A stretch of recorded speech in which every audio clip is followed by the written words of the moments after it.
Thank you.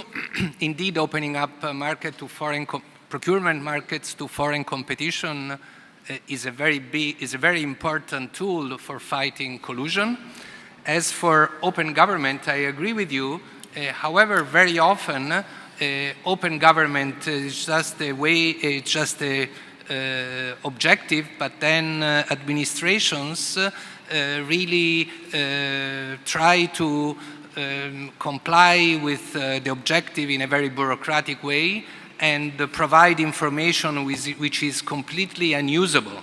So it's very important that open government agenda be accompanied with clear indications on what to do and how to present the information, as you rightly said, can be an important element for civil society to control even public procurement outcomes.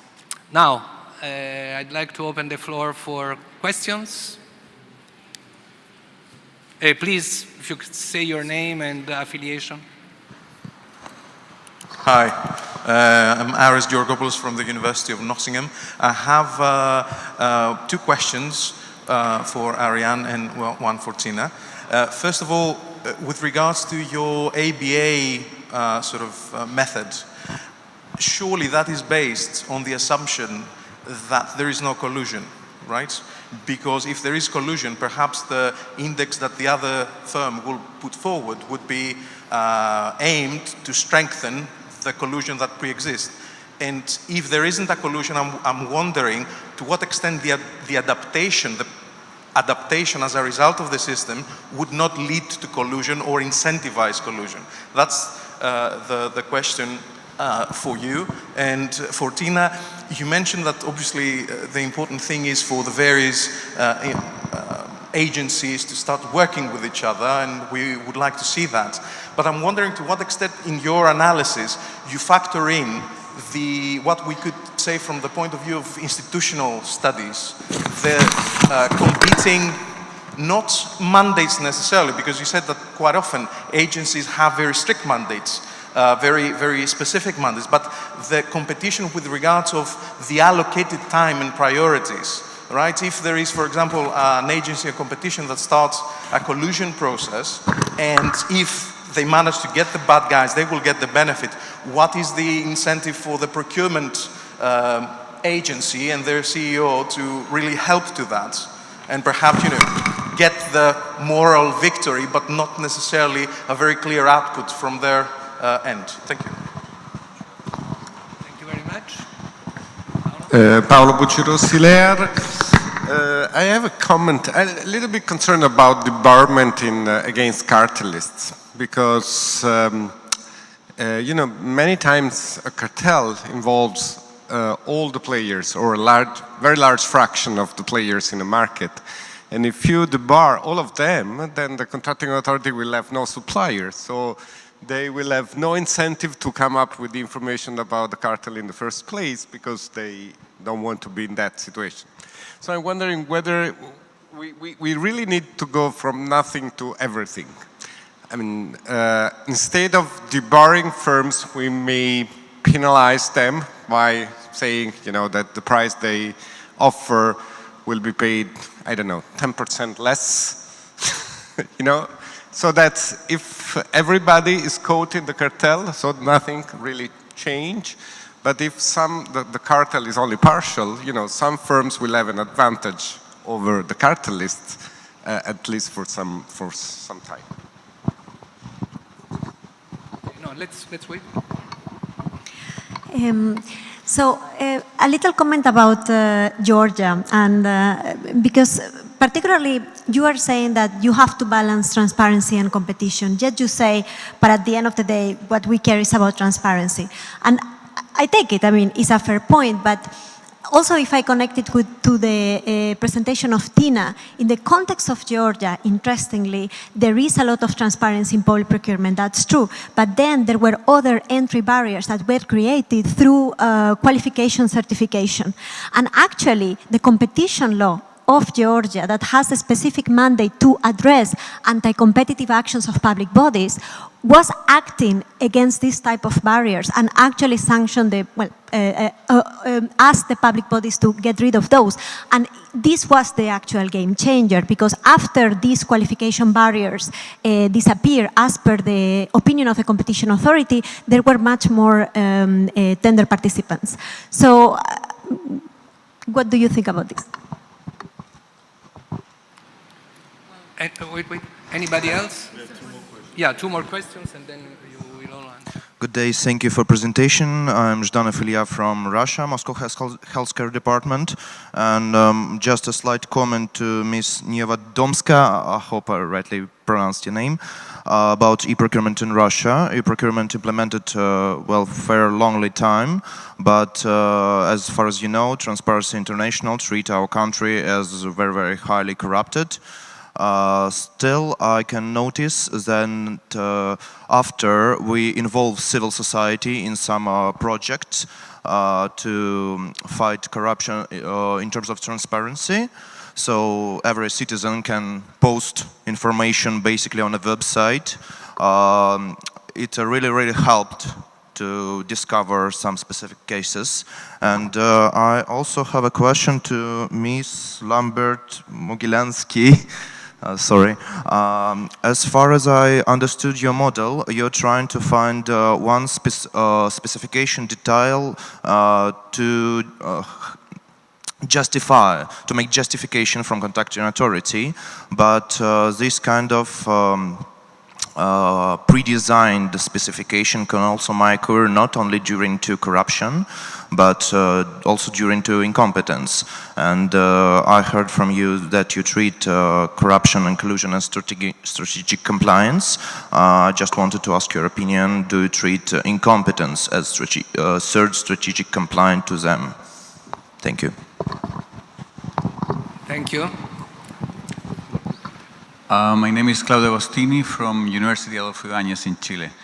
My question is it's about how to prevent the use of an ABA system or any sort of that type of mechanism to be used as an anti-competitive tool, in the sense that you might have an incumbent. This has happened in Chile a couple of times. You have an incumbent firm who used to win the biddings, and suddenly you face an incumbent, a new competitor from abroad, foreign firm, and then you claim either ex ante that the technical details were suited for the new entrant, and it's not true, so there's no corruption.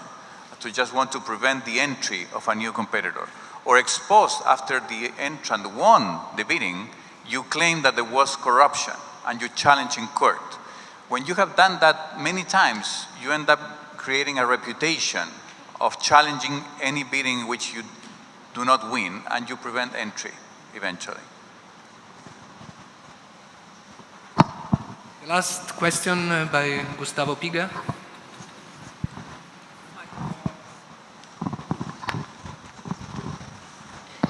Just for Ariane, I wanted to ask her how much her model depends on this failure to provide justification being equivalent to misconduct and leading to firing for two reasons. What if I'm not able to justify because I'm simply ignorant, since it's a complex project? And also, isn't it true that we can always find a justification and then in court it becomes very difficult to verify? That's my thing. And to Elisa, I wanted to ask her, she made me think of how much difficult it must be to work in an environment in countries with high corruption and no or little competition laws. So wouldn't you put in the picture also starting maybe with a greater emphasis on professionalization to begin with, and then put the other two major pillars in the picture? Thank you. Thank you. So we start with Ariane. Okay, thank you very much for the questions. Indeed, we are in a conference about collusion and corruption together. So this paper, although is not about corruption and collusion together, and it is clear and obvious that if both firms agreed to distort, then they won't use that mechanism to break their own agreement. That is, so this is more in line with the case when we may have an outsider if we have a collusion. The collusion does not take all the firms. If we have an outsider, then he or she can use the mechanism to break the collusion. So this is just to make the point. But of course, if everybody agrees, then it's very difficult to use that very specific mechanism because they won't want to do it.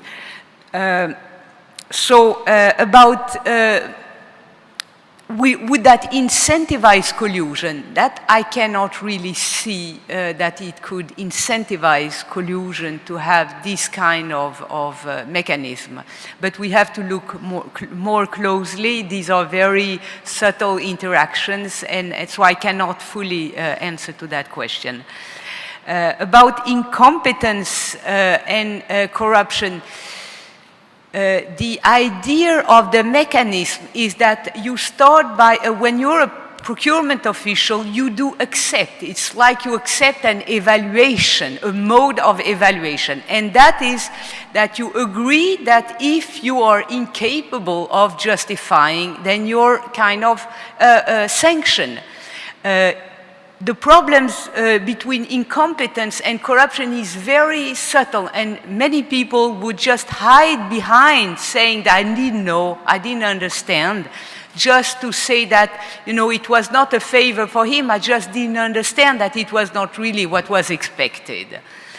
So I think we have to request that the person who do those technical specifications are competent, and if they are not, then they are out. I think we don't have that choice because it's very... And we have, by the way, a memo, an article of two co-authors who talk about incompetence and corruption and the links between them. So, and then the problem of, just to end, the problem of justification in this model, it's just a model, we do assume that if it's possible to justify, then you're able to do it. This is, of course, in reality, there may be a situation when justification is difficult. But I think that this is something we have to require from the people we delegate some decision making, is that they can explain why they make their decision. And if there is no such a thing, then we're out in a world where people can make decisions without any control. So, thank you.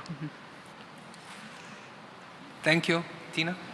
Thank you. Well, first, the question from Nottingham.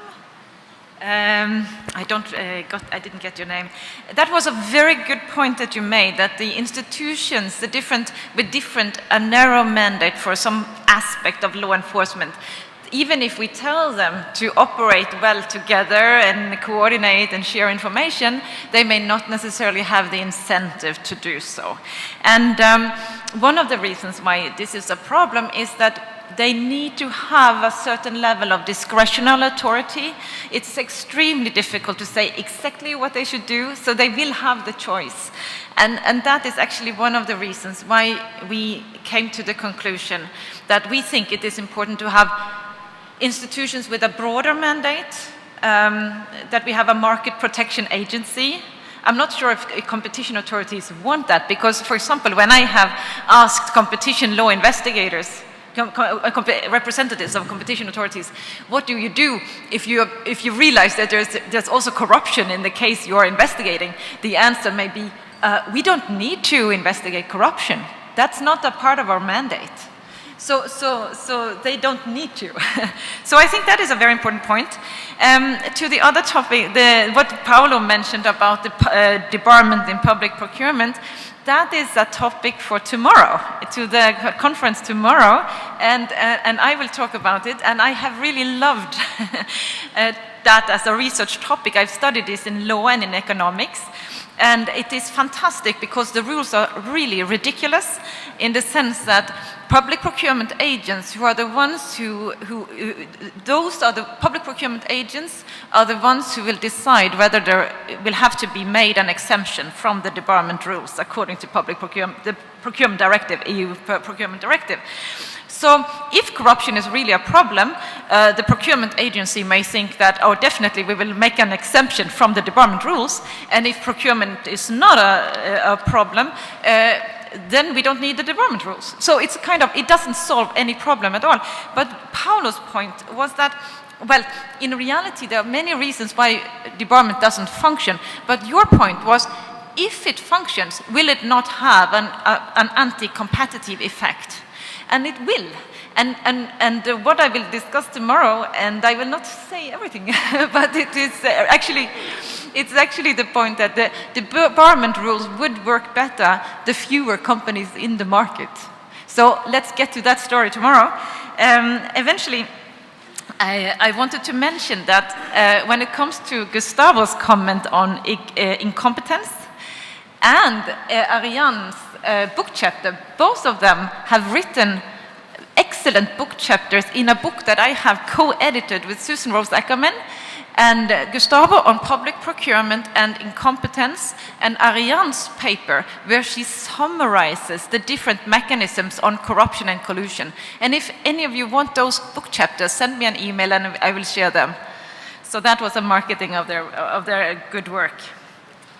Just as an experience of a former antitrust enforcer, I have to say that whenever a corruption case is found by competition authority, at least in the competition authorities I know, we are obliged to inform other government institutions or the police if there is, or a public prosecutor. So it may well be that if there is not clear evidence, you don't do so, but if there is clear evidence, you are obliged to do so. Right. Elisa. Thank you so much, and I'm very grateful for these questions because they are pointing to things that I should perhaps emphasize more while bringing to you these conditions where we think procurement policy may actually help preventing collusion and preventing corruption. Georgia is indeed a case where we can see how focusing on one aspect of the procurement policy may actually not work so well if compared to the situation then probably having in mind all these topics that I have listed would work slightly better. What has happened in Georgia, we know that they introduced very high standard of transparency. Unfortunately, that was true until the contract case, okay? So they do publish contracts, but they publish them in such unstructured way that it's very difficult to monitor them. But let's agree that they have introduced a high standard of transparency. And they have also introduced a very decent electronic procurement system. So they should be getting very well with competition on the market, and they should have very little corruption, and they should have a perfect case of how reform can be successful. And it's not exactly true. And one of the things is that while they have introduced high level of transparency and they introduced electronic procurement, they actually kept high barrier to entry that was mentioned. So this conditionality was missing from their reform project. And until they addressed the problem of the access to entry to the procurement market, they were not having good results. And the second thing, when we hear about Georgian electronic procurement system, we do hear about the way they do electronic tenders, but this doesn't tell us how much of state money is put into tenders and how much of state money is put into direct award. And the problem is that at the moment, when you look at the Georgian statistics slightly more carefully, you see that they have higher transparency standard, they retain it. They have perhaps removed some barriers to entry, so their market should be more competitive. But when you look at the split of how much money goes into competitive procedures and how much money goes in a direct award, you would see that this is not so pretty anymore.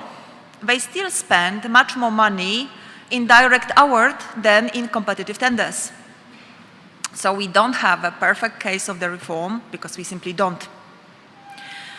And thank you so much for bringing Russia, because Russia is another case of how we are missing all these necessary conditions for having a public procurement policy successfully addressing corruption and successfully addressing collusion problems.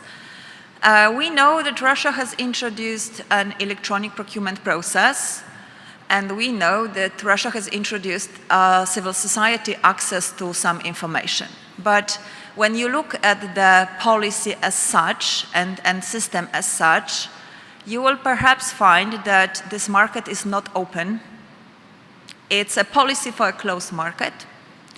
And you will see that access to procurement system, while in theory very open, is actually not so. Because to bid in procurement in Russia, you have to have a bid guarantee issued by the local Russian bank.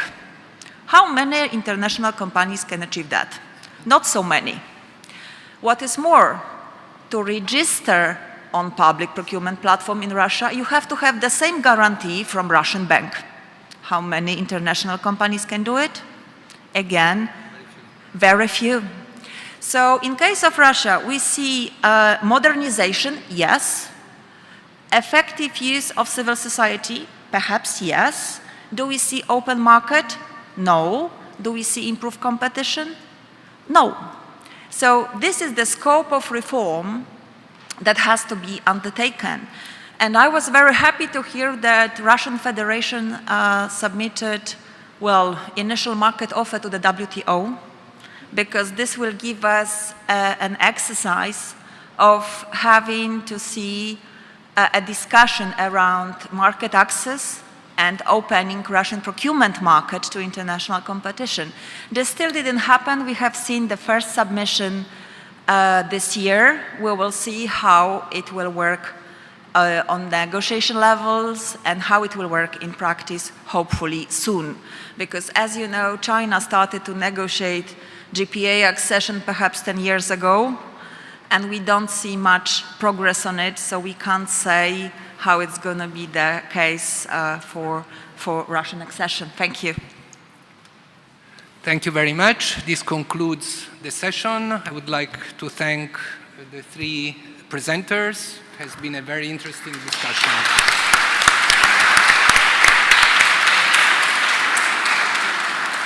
We should all be back in 1 hour. Thank you. Thank you. Okay, wasn't it? Very nice. Yeah.